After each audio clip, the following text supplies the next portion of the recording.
Biiroon bulchiinsaa nageenyaa fi tasgabbii magaalaa Finfinnee bakka abbootiin amantaa, abbootii gadaa fi kutaaleen hawaasaa garaagaraa argamanitti hojiiwwan ji'oota 11 darban hojjetaman gamaggameera. Jiraattonni magaalaa Finfinnee nagaa bu'uura waan hundaa ta'e eegaa fi eegsaa milkaa'inni guddaa akka argamuu fi gumaacha guddaa kan baate ta'uu gamaggama kanarratti ibsameera. Hawaasni naannoo naga qabeessa keessa akka jiraatu taasisuu fi gurmaa'insa hawaasaa garaagaraa waliin mariin gaggeeffamuu fi olaantummaa seeraa kabachiisuuf yakkamtoota seeratti dhiyeessuu irratti hojiiwwan hedduun hojjetamuus ibsameera. Magaalaa Finfinnee imala guddinaarra kan jirtu magaalaa saboota, sablammootaa fi uummattoota teessoo dippiloomaatota idil addunyaa kan taate nagaan ishee haala amansiisaa ta'een eegamee akka itti fufuu fi hojiiwwan garaagaraa hojjetamaa jiraachuus hooggantuun biiroo bulchiinsa nageenyaa fi tasgabbii magaalaa Finfinnee aadde Liidiyaa Girmaa himaniiru. ከተማችን አዲስ አበባ በተለይ በያዝነው በጀት ዓመት በባለፉት 11 ወራት magaalaan keenya Finfinneen keessumaa bara baajataa kana ji'ootan 11 darbanitti hojiiwwan karooraa qabame milkeessuuf hawaasni nagaa jaallatu nu waliin hojjechuu hirmaannaa cimsuun sosochii misoomaa magaalaa keenya sa'a 24 kan gaggeeffamaa jirudha. Magaalaa lammiileen ishee nagaan bahanii nagaan kan galan taateetti. Kunis kan dhufe jiraattonni magaalaa keenyaa hundi keessumaa gurmaa'insa qaamolee nageenyaa keessatti kan yeroo kamiyyuu caalaa hirmaachaa jiran hawaasni abbaa nageenyaa ta'eera. Hawaasni magaalaa Finfinnee aadaa hojii guyyoota torbaa sa'a 24 rachaa kan jiru yakkoota hojjetameef ammoo eeruu kennuun dabalataan ragaa ba'uu fi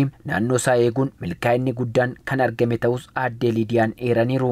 ከባለፈው ዓመት ጋር ሲነጻጸር 43% የወንጀል ምጣኔ የቀነሰበት ሂደት አለ። bara baajataa kanatti akka waliigalaatti kan bara darbeerra yakki dhibbeentaa 43 hir'ateera. Kunis ta'uun kan danda'eef tooftaa ittisa keenya hawaasa hirmaachisuun hojii hojjetame gaarii ta'uu fi inni lammaffaan ammoo qaamolee kana hojjetan irrattis itti gaafatamummaa mirkaneessuu barsiisaa ta'uu isaan yakki sadarkaa olaanaan hir'ataa jira. Magaalittiin nagaa fi jireenya lammiilee isheef mijattuu taatee akka itti fuftuuf qindoominnii fi tumsi hawaasa magaalittii cimee itti fufuu akka qabus himaniiru.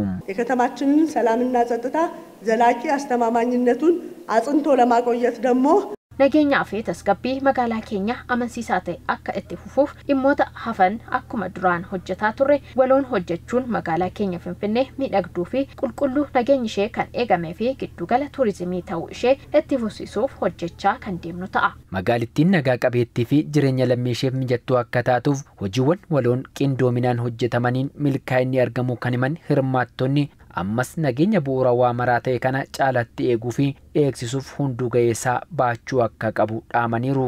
Biyya kana waliin waan qabnuuf hundumaa yaamne waliin dubbachuun barbaachisaadha. Abbootiin gadaa, haadholiin siiqqee, abbootiin amantaa hojii isaanii hojii nageenyaa godhatanii ka'u.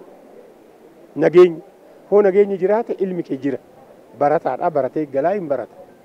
Hoo nageenyi jiraate misoomni jira. Halkanii guyyaa mootummaa keenya bukkee dhaabbachuudhaan magaalaa keenya misooma ariifachiisaa irra jirtu mirkaneessuudhaaf akka uummataattis bukkee jirraa hundumtuu mataa isaatiin akka naannoo isaa eeggatuu fi dogoggorarraa warra nama dogoggorsiisan irraa akka bilisa ta'u mataa isaatiin hundumtuu dirqama mataa isaatii qaba jechuudha. Magaalaa Finfinneetti hojiiwwan gama nageenyaan hojjetamaniin milkaa'inni guddaan argamuu irratti gabaasa dhiyaate irratti hundaa'uun yaadaa fi gaaffii kutaalee hawaasaa garaagaraa irraa ka'e irratti mari'achuun kallattiin hojii gara fuulduraa irratti xiyyeeffatamuu qabu akeekameera. Gadadooluu haa laatu, baraannoo haa araarsu, namaannoo haa araarsu.